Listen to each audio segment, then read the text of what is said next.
Si paksiw, lagyan natin ng mantika kay patapos na.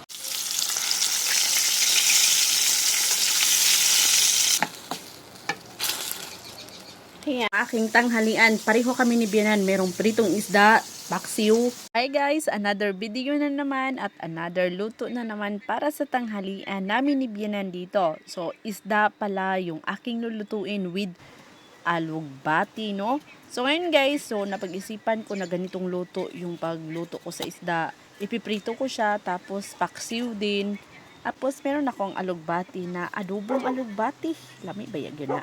Alam kong nakikita nyo na yan dahil gustong gusto ko po itong kainin na isda ba. So maiiba po talaga ang lasa niya kaysa sa iprito mo siya na normal lang.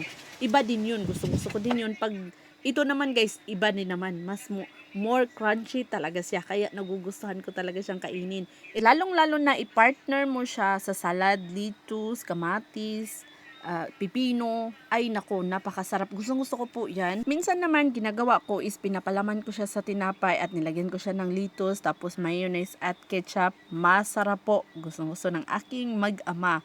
So talagang makakahanap ako ng paraan, oh, 'di ba? Kahit na hindi naman salad, so ginagawa ko namang palaman ng tinapay. Oh, ana lang na. Tahimik itong magsuot ng puting damit. Tahimik lamang. Po, gusto ko mo kakain ako ng alugati, marami palang dahon dito. Kaya di jud ako padugayon.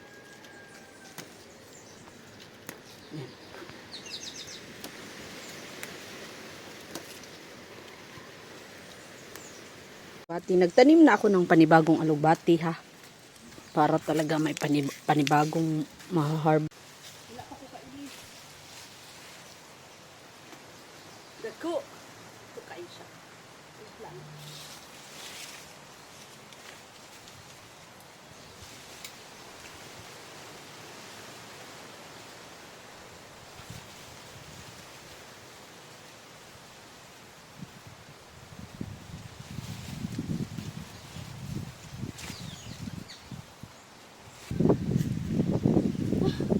Napakaliit guys.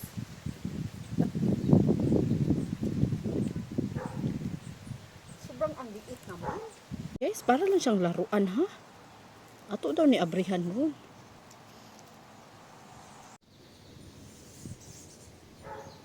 Ayan na sila.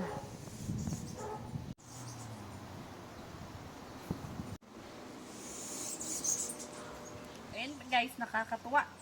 Mas malaki pa yung bayabas kaysa sa pinya. Ang bango-bango pa. So, kakainin ko talaga to. No, mas malaki pa yung bayabas.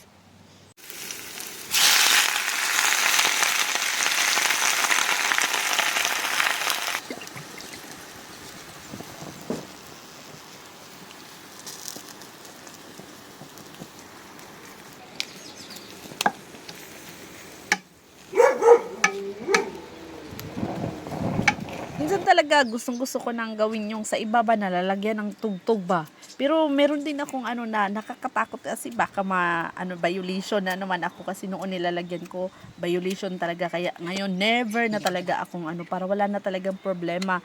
Maganda talaga ang mag voice over. Ay, pero naiinggit ako guys. Yung sa ibang vlogger na nilalagyan nila ng tugtog. Kasi syempre minsan nakakapagod mag voice over. Ay, pero wala namang time choice. Basta gusto mong kumita ng pera, hala, go. Adobo. Sauce lang po yan. Wala po akong nilagay na tubig. Tapos dito. Ayan.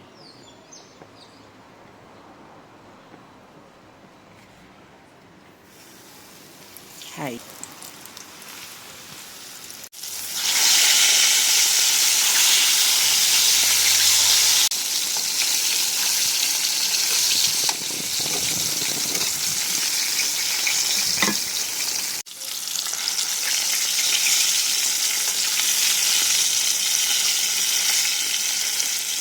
Guys,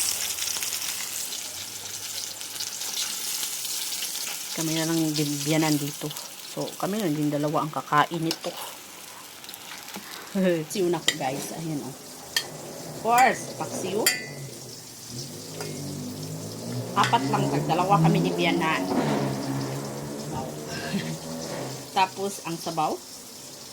Pati kami ni Bianan din. Binigay ko na yung party niya. Ayan, bala ng sauce. Ay, ayan. Yehey! Ayan na. Ayan na yung ulam ko. Yun, patay na ako kain.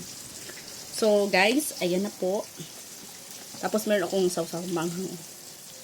Meron pala akong paksiw, pritong isda with gulay. Ay, bahala na. May kayo siya. The best.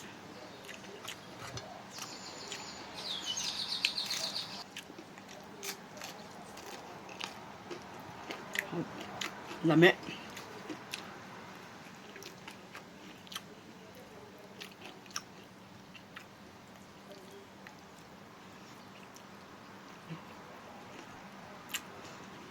Lami kayo siya.